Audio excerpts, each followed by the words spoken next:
Bienvenue à toutes et à tous, je suis Marius, j'espère que vous allez bien. Le 31 août dernier est sortie la série live action One Piece sur Netflix et je l'ai dévoré en même pas 3 jours tellement que je l'ai aimé. Oui les amis, on n'en ressort que positif pour la suite. La série One Piece est une réussite et franchement c'est le cas de le dire. Nous sommes presque tous unanimes à ce sujet. 8 épisodes de 50 minutes ou plus, vous n'allez pas vous ennuyer une seule seconde, surtout si vous aimez One Piece. Et même si vous ne connaissez pas le manga et l'anime, vous pouvez toujours tenter l'aventure. Beaucoup ont commencé à regarder l'anime après avoir vu la série. One Piece est un univers incroyable quoi, il peut que mettre tout le monde d'accord, si l'on exclut les rageux. Dès le premier épisode, j'étais déjà convaincue pour ma part, j'étais totalement conquise. On ressentait bien la vibe de One Piece. Il n'y avait pas besoin de plus pour me convaincre personnellement. Il y a beaucoup de différences avec le manga, mais bon, ça, on le savait, hein. Steve Madea et Matt Owens ont pris certaines libertés, et je rappelle que Oda était plus qu'impliqué dans le projet, aussi bien de par l'histoire ainsi que le casting. Par exemple, l'implication de la marine dans le récit, ce que j'ai trouvé intéressant personnellement parce qu'on a beaucoup vu la marine. Garp qui prend en chasse Luffy pour le tester, vous voyez ce que je veux dire, et on voit qu'il est bien plus strict, mais quelque part, il reste égal à lui-même, et ça c'est cool. On a aussi Koby qui est toujours aussi adorable, l'acteur est extraordinaire, d'ailleurs pour ceux qui ne le savent pas, il s'agit là d'un homme trans, voilà, c'était l'info du jour. Hermep, lui, ben, c'est toujours une tête à claque, hein. T'as toujours envie de le claquer.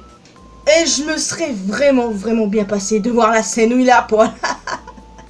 J'avoue que je m'y attendais pas, mais c'était vachement drôle.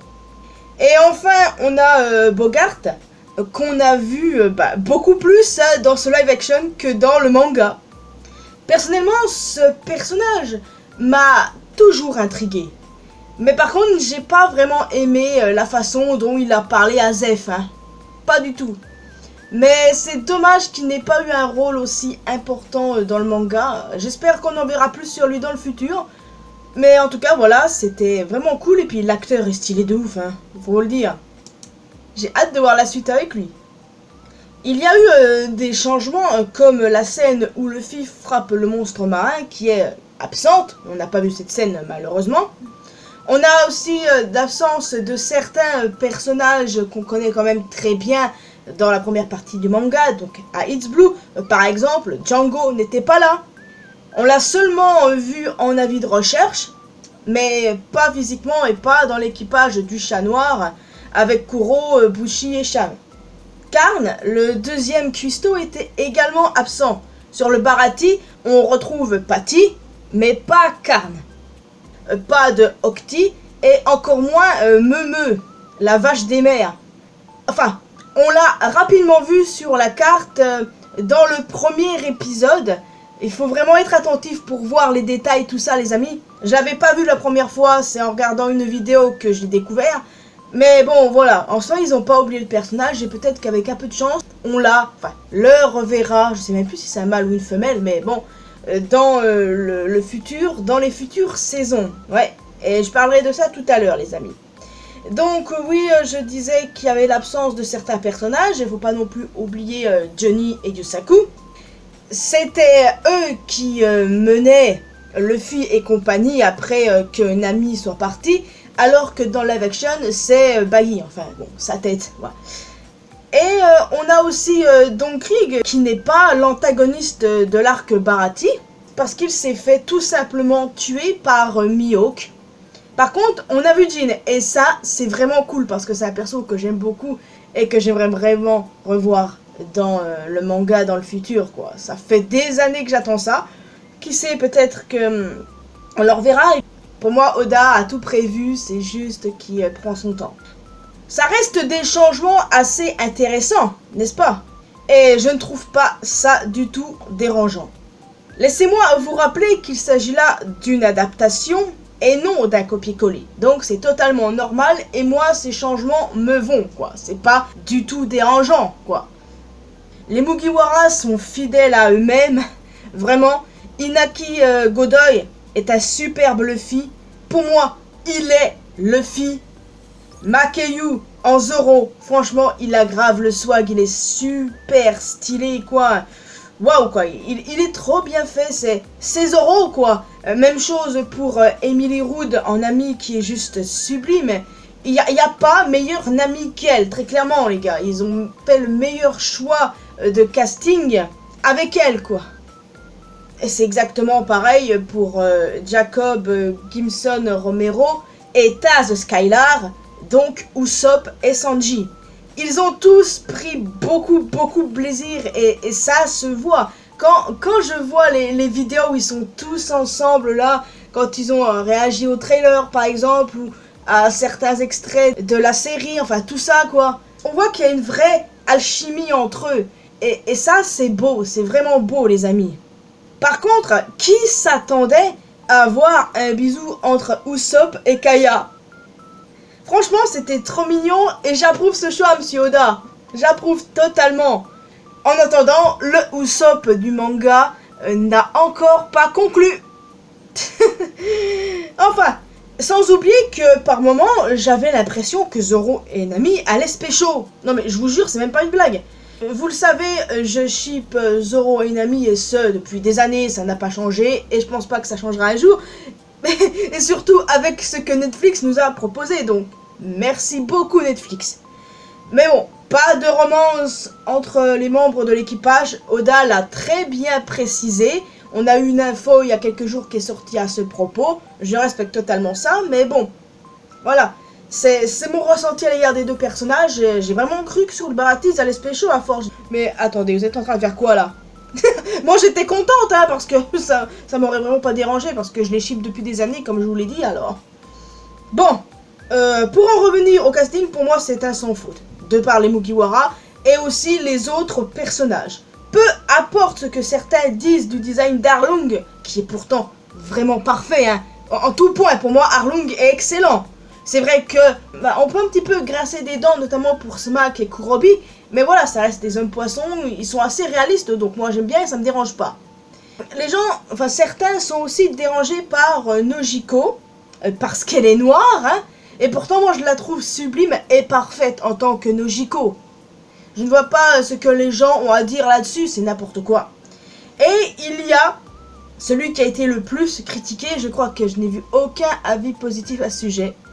Ben Beckman. J'avoue que, bon, la première fois que je l'ai vu, je me suis dit, attendez, c'est lui Beckman? Bon. Et après, je me suis arrêté là. Je suis pas allé plus loin dans l'analyse, tout ça. Essayez 2 secondes d'imaginer ce que l'acteur a dû ressentir après toutes ces moqueries. Bah, on ressent bien sa vibes, hein, quand même, mine de rien, quoi. Et puis, je rappelle quand même que c'est Oda qui a validé tout ça, hein. C'est lui. Donc, on ferme sa bouche. Simplement. Pour moi, c'est un sans faute. Donc oui, je peux comprendre certaines choses qu'on reproche à ce live action, parce que tout n'est pas parfait, bien évidemment. Mais globalement, c'est une réussite, quoi. Et puis, concernant les autres personnages, Alvida, le colonel Morgan, Kuro, ah mais qui est juste parfait, Kuro, il est excellent. Et un passage dans le manoir, putain, on se serait cru dans un film d'horreur, c'était trop bien. Et même si Kuro a tué Mary, ouais, ils ont osé tuer Mary dans le live action. Bah j'imagine que Pell, il va die aussi, hein, dans la saison 2, enfin, vous voyez ce que je veux dire. Il y a aussi Zeph, Mihawk, ah mais, Mihawk il est sublime, Shanks, contrairement à ce que certains disent aussi, Shanks il est parfait. Peter Gadio, il est excellent quoi. Donc Rig, le peu de temps qu'on l'a vu, franchement, c'était pas trop mal. Et enfin, le meilleur de tous, selon moi, Baggy le clown. Jeff Ward l'a incarné à la perfection. C'est vraiment mon coup de cœur, quoi. Ce Baggy, il est incroyable, il est trop canon. Bah déjà que j'adore Baggy de base, et bah là j'ai complètement craqué, il est trop réussi. Le personnage, tout ça, là, l'acteur, bah, vraiment excellent, hein. Et puis le doublage VF, il est tout simplement divin. Ils ont fait du beau boulot, hein. Les comédiens, c'est comme ça qu'il faut les appeler, les comédiens qui ont doublé les Mugiwara, mais mouah.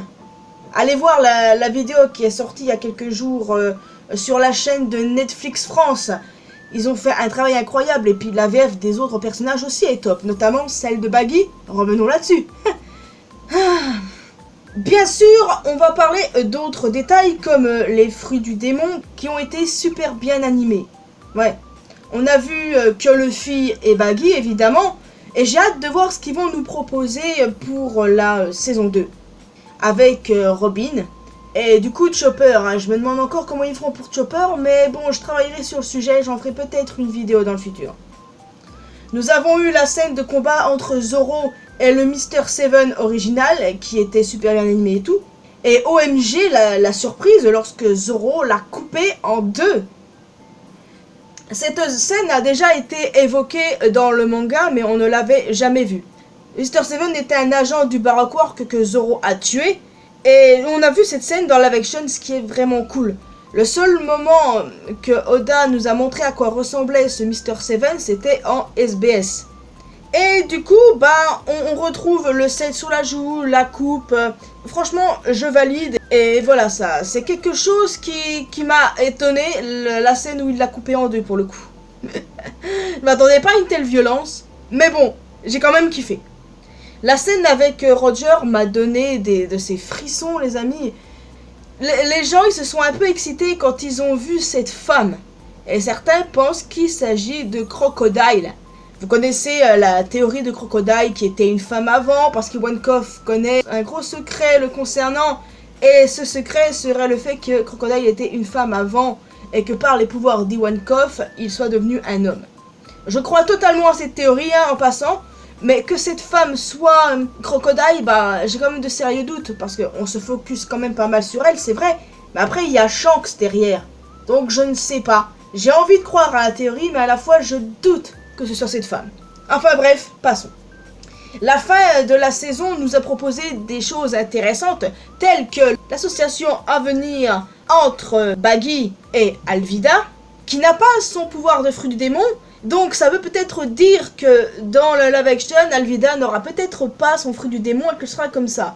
Personnellement, moi je valide, parce que l'actrice qui joue Alvida est vraiment super belle. Hein. Qu'elle reste comme ça, sans pouvoir, bah franchement, ça ne me dérange pas. Et enfin, la chose la plus importante, la présence, le teasing de Smoker, qui ira à la poursuite de Luffy. Les amis, il va clairement avoir une saison 2. Vous me croyez pas? Oda l'a dit lui-même. Netflix a renouvelé la série. Il va y avoir une saison 2.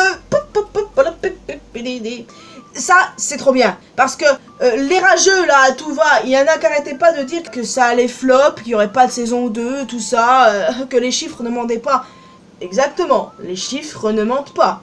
Les gars, il ne faut pas oublier que la série est numéro 1 dans de nombreux pays, et puis les retours sont extrêmement positifs, hein. Que ce soit les fans du manga ou les non-fans, quoi.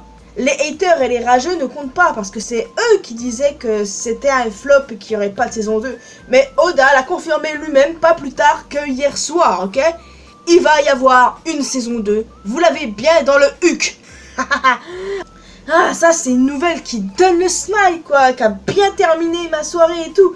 Personnellement, je n'avais aucun doute, hein. C'était évident qu'il allait avoir une saison 2. Ça a pris quand même 2 semaines pour qu'on ait une confirmation, mais franchement, ça valait totalement le coup. Mais au bout d'un moment, j'en pouvais plus d'expliquer aux rageux qu'il ne pouvait qu'avoir qu'une saison 2 et que ça n'avait pas flop.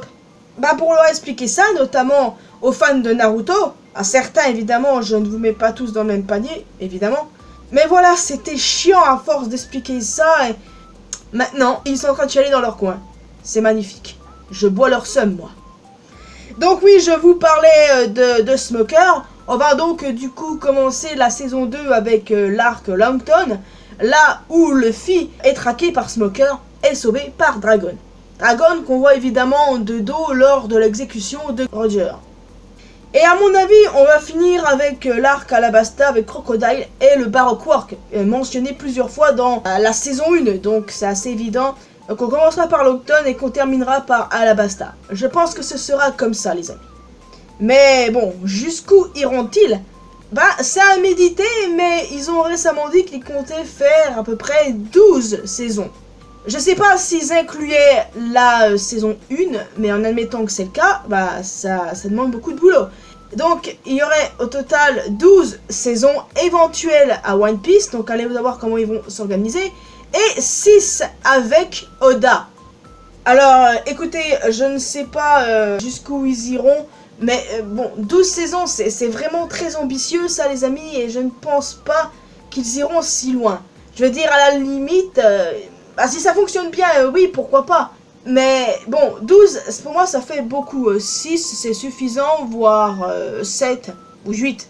Enfin, je ne sais pas. Il faudra vraiment que je fasse des recherches sur les arcs One Piece qu'on a eu et du coup quel arc on pourra avoir par saison. Faudra que je fasse ça, que ce soit en vidéo ou dans mon coin, mais peut-être en vidéo. C'est pareil pour les castings pour Chopper, s'ils optent pas pour la CGI évidemment. Vivi, Robin, Ace, Iluluk, Kureha pour Nejimi Lee Curtis, s'il vous plaît. Il y a aussi Wapol. Enfin voilà, il y a pas mal de personnages qui vont être castés. Et puis voilà, Oda il va gérer ça. Il n'y a pas besoin de s'inquiéter. Personnellement, il saura prendre la meilleure décision possible. Je sais qu'il y a beaucoup de gens qui sont inquiets concernant Chopper. Mais encore une fois, ne vous en faites pas parce que Oda est là et puis il va gérer ça quoi. Il va gérer ça. Je me fais pas de soucis quoi. Vraiment pas. Donc oui, tout n'est pas parfait parce que la perfection n'existe pas. Mais ce live action n'a strictement rien à voir avec les boosts de Dragon Ball Evolution ou plus récemment on va dire les Chevaliers du Zodiaque ou encore des échecs tels que Cowboy Bebop. Mais bon, les adaptations réussies sont très rares. Il y a Alice in Borderland qui est une réussite. Pour ma part, j'ai jamais regardé, mais franchement, on n'en dit que du bien. Ou encore un film comme Nicky Larson et le parfum de Cupidon, un film français avec Philippe Lachaud qui est Nicky Larson. Bah pour moi, ce film est clairement réussi et je l'ai adoré quoi. Parce que de base, je ne suis pas fan de Nicky Larson. Je veux dire, je n'ai jamais regardé d'épisode. Mais je peux vous dire que ce film m'a donné envie de le faire et franchement je n'ai aucun regret. Parce que pour moi ce film il est réussi. Peut-être pas le meilleur film de tous les temps mais déjà meilleur que Dragon Ball Evolution. Enfin vous voyez ce que je veux dire. Donc la série One Piece c'était au-delà de mes espérances. J'étais positive mais je peux vous dire que j'étais totalement rassurée et puis que c'était complètement au-dessus de mes attentes. C'était incroyable, franchement c'était incroyable.